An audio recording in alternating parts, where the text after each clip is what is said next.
Nuclear power plant को हमेशा समुद्र के पास ही क्यों बनाया जाता है? पूरी दुनिया में लगभग 440 न्यूक्लियर पावर प्लांट बने हुए हैं और पूरी दुनिया में सबसे अधिक न्यूक्लियर पावर प्लांट अमेरिका के पास हैं। पूरे अमेरिका में लगभग 88 न्यूक्लियर पावर प्लांट बने हुए हैं। न्यूक्लियर पावर प्लांट एक तरह का पावर प्लांट है जिसका उपयोग बिजली उत्पन्न करने के लिए किया जाता है, जिसमें परमाणु एटम्स को तोड़ने की प्रक्रिया का उपयोग करते हैं।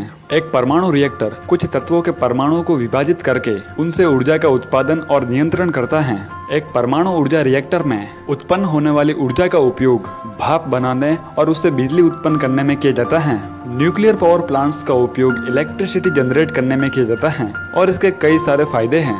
यद्यपि परमाणु ऊर्जा संयंत्रों को बनाने में काफी ज्यादा पैसा लगता है, लेकिन उनसे ऊर्जा को उत्पन्न करना अपेक्षाकृत सस्ता है और उनकी ऑपरेटिंग लागत भी काफी कम है। न्यूक्लियर पावर प्लांट्स एक रिलायबल एनर्जी सोर्स हैं। जब कोयले से ऊर्जा उत्पन्न होती है तो उसके पीछे एक वेस्ट मटेरियल बनता है जिसे हम कार्बन कहते हैं और वह हमारे पर्यावरण के लिए काफी नुकसानदायक होता है। लेकिन जब न्यूक्लियर पावर प्लांट में ऊर्जा बनती है तो उसके पीछे कोई वेस्ट कार्बन मटेरियल नहीं बनता है। सबसे बड़ी बात तो यह है कि न्यूक्लियर पावर प्लांट से उत्पन्न होने वाली ऊर्जा काफी अधिक मात्रा में होती है। न्यूक्लियर पावर प्लांट में ऊर्जा का घनत्व काफी अधिक होता है, लेकिन आपने हमेशा ही इस बात को नोटिस किया होगा कि लगभग सभी न्यूक्लियर पावर प्लांट को किसी न किसी बड़े जल स्रोत के पास बनाया जाता है। न्यूक्लियर पावर प्लांट को समुद्र के पास, बड़ी झील या नदी के पास बनाया जाता है। लेकिन ऐसा क्यों किया जाता है? न्यूक्लियर पावर प्लांट से इलेक्ट्रिसिटी बनाने के लिए हाई क्वालिटी की स्टीम यानी भाप की आवश्यकता होती है। इससे टरबाइन चलती है और वे टरबाइन जनरेटर के माध्यम से नेटवर्क को बिजली प्रदान करते हैं।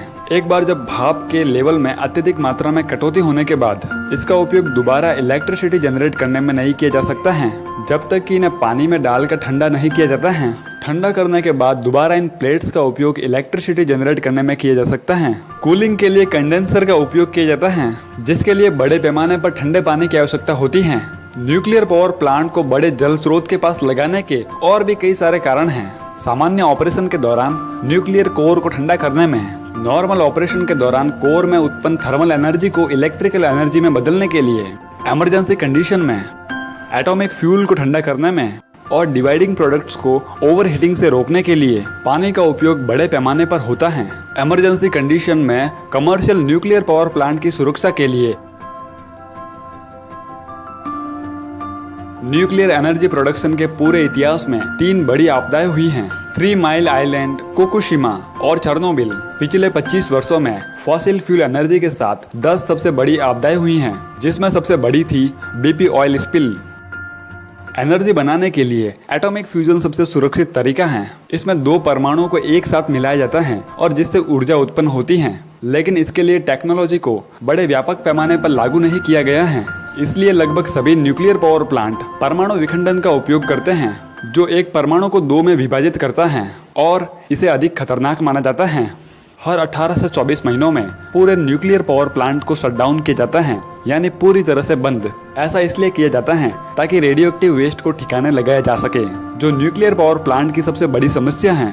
यूनाइटेड स्टेट्स ऑफ अमेरिका परमाणु ऊर्जा का दुनिया का सबसे बड़ा उत्पादक है। इसने 2020 में 790 बिलियन किलोवाट पर आवर बिजली पैदा की थी, जो पहली बार एनुअल इलेक्ट्रिसिटी प्रोडक्शन में कोयले को पार कर गया। वास्तव में सबसे बड़ा न्यूक्लियर रिएक्टर सूर्य है, जो परमाणु रिएक्शंस का उपयोग करता है और जिसमें हाइड्रोजन को हीलियम में बदला जाता है और इसी कारण से सारी पृथ्वी को रोशनी मिलती है। परमाणु चिकित्सा का उपयोग कई विभिन्न रोगों के उपचार में किया जाता है। इसका एक दूसरा वर्जन रेडियोथेरेपी है, जिसका उपयोग कैंसर कोशिकाओं को टारगेट करने और उन्हें डिस्ट्रॉय करने के लिए रेडिएशन का उपयोग करके कैंसर का इलाज किया जाता है।